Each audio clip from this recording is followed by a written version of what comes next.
Good morning, Quadcopter 101 here. And what I got for you today is another neat review. This is the WLToys Q242G, also known as the DQ242.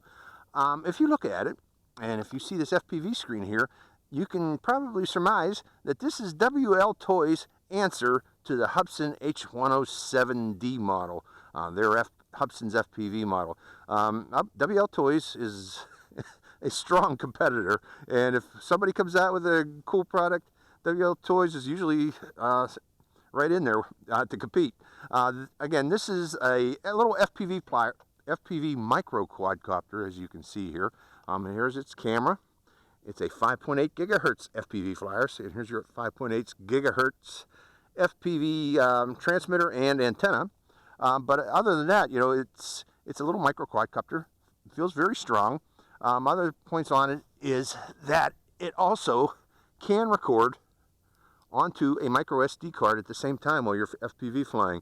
The micro SD card and card reader are supplied with this quadcopter. I've been seeing a lot of other quadcopters coming out going the cheap route and not supplying the card reader and needed card to go with the quadcopter. This one is supplied with it. One thing that I don't like about it is, you know, they have this battery here. It's supposed to make hooking up the battery much simpler. You just push it in and it starts the quadcopter. But by doing such, this is a proprietary. It's a 400 megahertz, I believe, or 400 milliamp hour battery, 3.7 volt battery.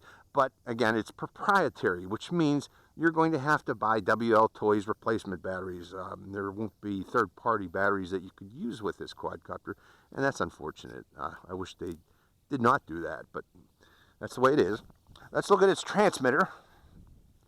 Its transmitter includes a built-in screen. One thing I do like about this transmitter, it doesn't use AA's or AAA batteries. It uses a LiPo battery with a 3.7 volt LiPo battery. This one's 500 milliamp hour with a red JST connector. And this battery bay can fit just about any 3.7 volt battery, LiPo battery with a JST connector. So if you happen to have 3.7 volt LiPos with JST connectors, you can likely use it with this transmitter. And that powers both the transmitter and it also powers the FPV screen all in one. So that's a cool feature of this particular transmitter.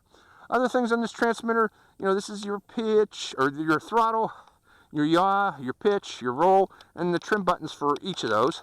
So these trim buttons, none of them are special, in other words. You have to remember what they do.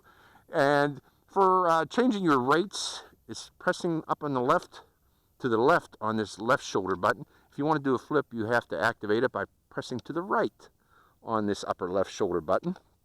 If you want to turn on the video recorder on your quadcopter, you press left on this upper right shoulder button. And if you want to take a photo, you press to the right on this upper right shoulder button. Other than that, you know, it's a basic controller. Feels a little awkward in my hands, I gotta admit, but we'll see as I fly it here. And it has this FPV screen. Let me activate it and see if it comes in. It's kind of hard to see with the sunshade. I am going to use my home-built sunshade over this so you can actually see what it's viewing here. But out in the sunlight, it is kind of hard to see. So let's go for a flight of the WLToys Q242G 5.8 gigahertz FPV flyer. I'll try to fly it around this field as much as I can in FPV. Now, this does not have altitude hold, but I got a feeling there will be a Q242G Plus model out sometime in 2016. Quadcopter 101 predicts. Okay, let's go for a flight. Okay, to start this quadcopter, all I need to do is push the battery in all the way, and it is lit up and started. And I will put the quadcopter on a flat level surface. And to bind it with this quadcopter, I believe all I need to do is turn on the transmitter. And I do see a nice view on my screen here. And I am recording it with my sunshade here. By the way, this sunshade fits just about all these 4.3-inch screens. Highly recommend making one of these if you happen to have FPV flyers. Okay, we are bound. I am turning on the video camera to record. And I have a red light, so I know I'm recording. Let's go for a flight of the Q242G. Well, it is kind of stable. I'm going FPV in right now. Turning back toward myself. I'm going to stay in the shade here.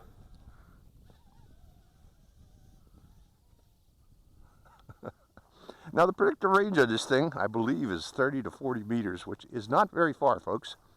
And I seem to have encountered a drop out there. Let's see if I can still, yeah, there we go. So they're kind of right about that.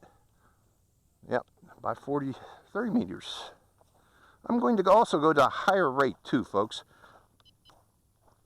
Increasing the rate. You know, with this short range, this is more of a indoor flyer, FPV flyer, than outdoors, because that range is pretty darn short, in my opinion. Okay, I've increased the range, hopefully to give it, and I probably need to rebind it. Let's do that.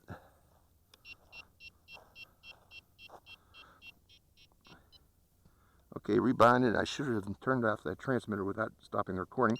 So I'm turning the recording back on again. And since the range is so short of this, I am probably going to be keeping it much closer here. Got a little bit of a breeze over here.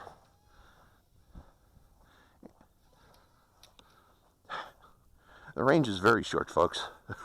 This is an indoor flyer, unfortunately. It appears to be mainly indoors. So I will keep it very close from now on. Let me stop that recording and try it again. Okay. Do we still got bind? Okay, we got to, obviously I need to also calibrate the gyros. Moving down to the left. And that doesn't seem to do anything. Down to the right. I got a stuck propeller.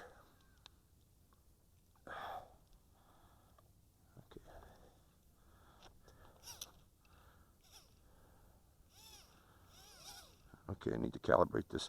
Let's turn it off.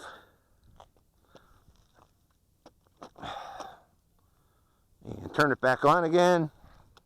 See if that calibrates it on a flat level surface. And recording again. And that did it. So if your gyros go off calibration, all you need to do is take off from a flat level surface, rebind the quadcopter, and take it off from a flat level surface. Okay, I'm going to record just the remainder of the flight. And since I'm flying outdoors, I am not going to be going FPV right now because I can so easily fly out of range, and I did. But while we're doing this, let's check out the flipping, which is the flip button. Does nice flips. Very smooth.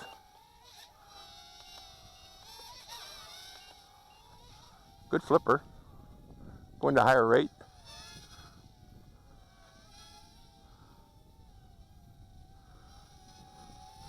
Nice flyer. Very smooth flyer.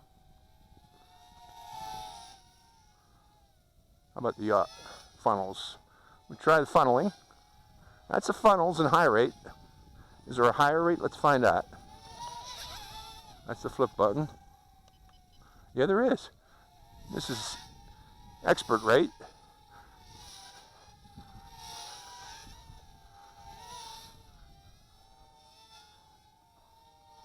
Very maneuverable. Very maneuverable little quadcopter. Let's try to do a barrel roll. Turn it around. Get some speed. Okay, so overall, let's go back to beginner's rate. This is supposed to be an FPV flyer, and I'm probably making you all very seasick.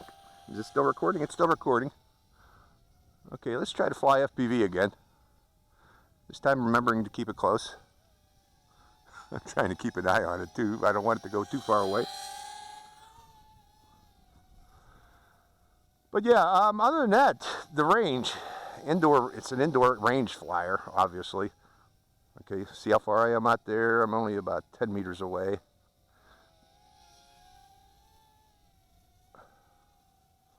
Let's take it up, see if we can do some video, aerial video.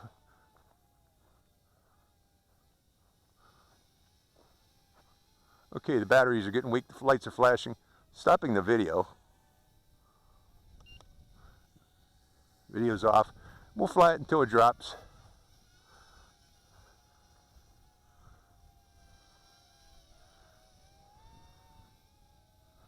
Very stable though. Very stable.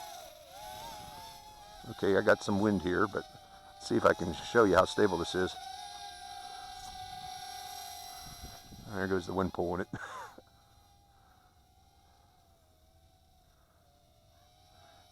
This is an excellent little flyer. Now, if only they could increase the range on it. I hope maybe my transmitter's bad, but the range only seems to be up to about 30 meters on this, folks. But maybe I think that is the advertised range too, though. So again, if it is 30 meters, this is an indoor FPV flyer. It's meant for indoor FPV. So, and then again, this is the winter months. So maybe you do like a stable indoor FPV flyer. You could do that with this little quad. It's very stable. Very stable little flyer. So, and you would be able to see the screen without this sunshade indoors, and that's the flight time you get with it. So that's it. So my thoughts, for an outdoor flyer, I wouldn't really recommend this as an outdoor FPV flyer. An indoor FPV flyer, yeah, this would be excellent indoors during the winter months for those of you that are back east that are not here in sunny California. Okay, so it is a good indoor flyer, good FPV, nice video on it, but it's a little bit dim for outdoor, the video. Very maneuverable, especially in higher rates, does good flips. Overall, it's a good quadcopter. The only con that I see on it, again, or two cons that I see on it, is the proprietary battery and the limited range out to about, well, I was getting about 30 meters, so. Okay, so this is, again, the Q242G. Hope you enjoyed this flight. This is Quadcopter 101, signing out.